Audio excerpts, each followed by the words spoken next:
Hi everyone, this is Prakash, and today I'm going to cover both day one and day two topic. For some reason, I couldn't able to record the day one video, so today I'll cover both. So let's understand first our transformer, like why transformer. Before that, we need to understand what kind of problems we encountered with RNN and LSTM's, models. So RNN, which is your recurrent neural network, it's process the data in a sequence, right? So one after one, like let's say for an example, this is your sentence you want to pass, like share your answer. So with RNN, you are passing first share, then use, then answer. After or certain words, it forgets like what was my relationship between with the previous words. Okay, let's say I started with share till I reach text.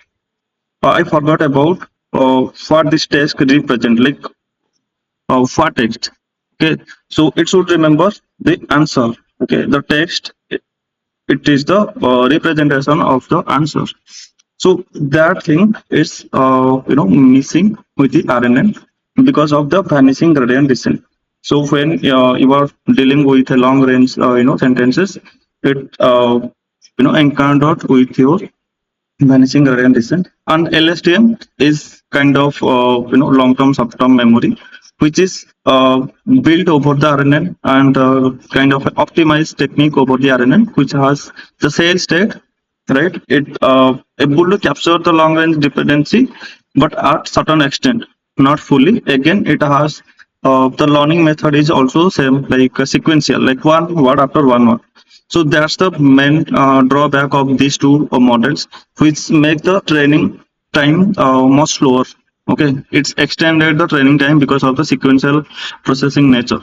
So with transformer, we overcome with these two problems, like the sequential problems, because transformer process the data in parallel, and transformer also has a self-attention mechanism, which is able to capture the attention score of each of the tokens, like how they are related with other tokens. So that is our day two topic, and we'll be understanding that in a very intuitive way. So let's talk about the self attention mechanism. Like it is the core of transformer architecture. Okay, so for an example, uh, we'll take this word as an example, like share your answer as video, audio, or text. Okay, so here let's say what is text representing. Okay, it should be answer.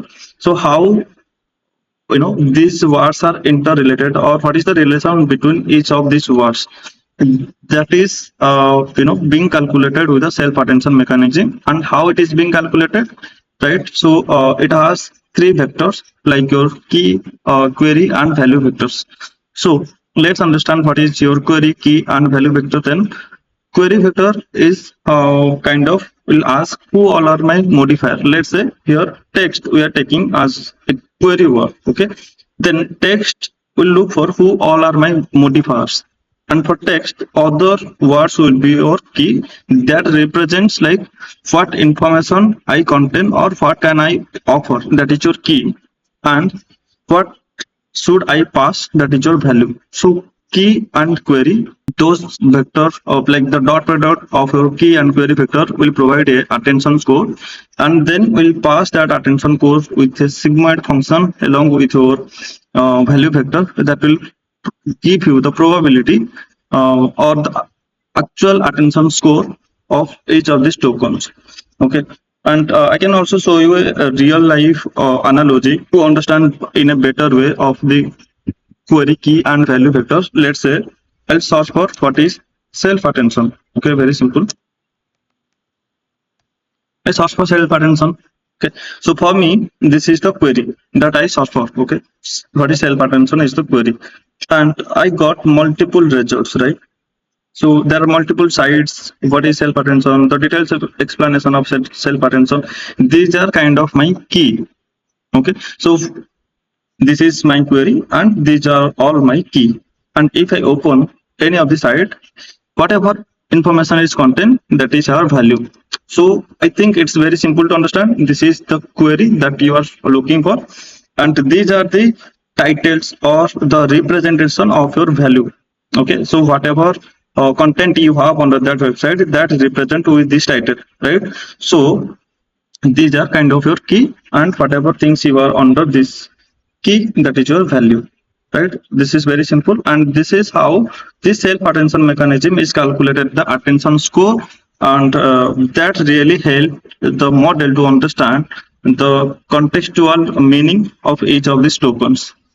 Okay, I think that's all for today, guys. Thank you.